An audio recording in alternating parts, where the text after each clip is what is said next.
Let's take a look at Bitcoin. The crypto falling below 7,000 this week, back above it at 7,130 right now. But one major Bitcoin bull says it might be ready for a big-time breakout. Longtime venture capitalist Tim Draper doubling down on his prediction today that Bitcoin prices could hit $250,000 each in the next 2 years.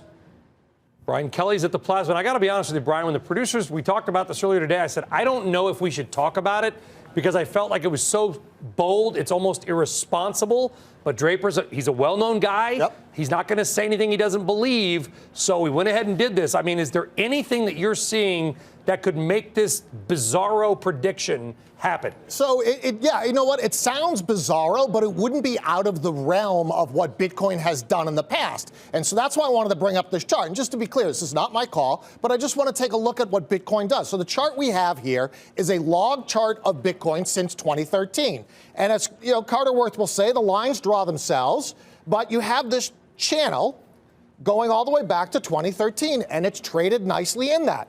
Now look at this. If you go all the way out here to the top of this channel here, that's about 200,000, 250,000. So Bitcoin just stayed in this pattern, and this is normal analysis that people do on all asset classes. If it just stayed in that channel, the top of that channel is around 200, 250,000.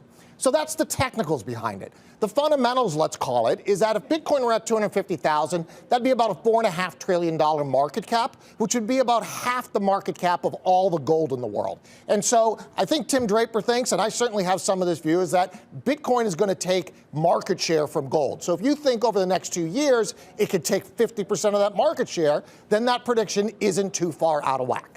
Okay, not too far to walk. BK, come on back to the desk. Back, big boy. All right, so Tom, you've been obviously bullish on Bitcoin. I mean, and again, I'm not disrespecting Tim Draper at all. He's obviously an incredibly smart and successful guy, but is this one of those headlines you put out just to get news, or do you really believe this is something that can happen?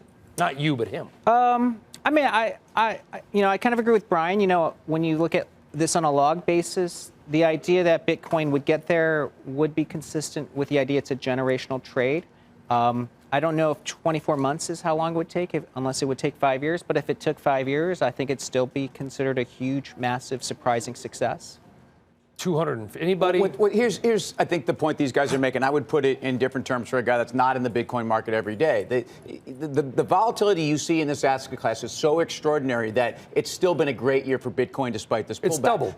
People that have been playing in this asset class from the beginning are used to these kinds of moves up and down and are not running for the door, or at least not the dedicated folks. There's been a lot of folks that have run into this asset class and have run for the door, and I think that's probably the message in here. I mean, let's not forget, Bitcoin was basically worth a penny for the first couple years of its existence. I mean, so it's had these incredible runs. I think that's the point. It's not unusual for this asset class to move that much. Whether it gets there, we don't have any idea. But it's not unusual to see it. I mean, and my beef with the call is not that I don't think that Bitcoin has value. It's that I wonder if that move down from 20,000 back down has just scared off, to Tim's point, so many potential buyers of the asset class. I think it has, but I think we're probably washed out, right? And listen, you don't need to have a $250,000 price target to still do well in Bitcoin. If it went to 14,000, you'd double your money. I'd be very happy with that. Yeah, if I was 8 feet tall, I might be in the NBA. I mean, if Wood could, right? I don't know if you would. Well, it was at. I'm actually the world's worst basketball player. Actually, but here's the point. It was at 14,000 this year. Right, so that is not that unusual. It was at 13.9 earlier this year. So again, these moves are extraordinary, but not unusual. Anything else in the crypto space, Tom, before we let you go, that you like? Well, you know, any blockchain plays? I mean, I'd still say if I looked at 2020, the easiest way to make money in crypto is going to be a position in Bitcoin. I mean, as you guys mentioned, it's actually done quite well this year.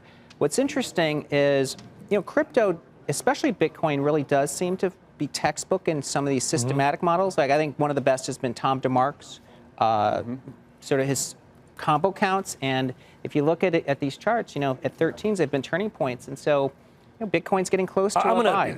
Mark Husko, Morgan Creek, well-known guy to this show, and Melissa and everybody. And I'm going to. He might be watching. If I screw up your stat, Mark, I apologize. Of course, his whole point and he's a wealth management guy and a hedge fund guy. His whole point is, if you just had 1 or 2% of your portfolio in Bitcoin, just 1 or 2%, you would have increased your gains. And again, I'm screwing up the numbers by a couple of percent a year. So you substitute 1 or 2% from some other asset class, and you would have increased your overall returns very nicely. Yeah, and if I think regulatory opposition, which has been a dark cloud the last few months, if that diminishes next year, 2020 should be a lot better than 2019 for crypto. So all right, good maybe stuff. a good risk reward. All right, Tom Lee, thank you very much. And bullish on the equity markets, 10+%.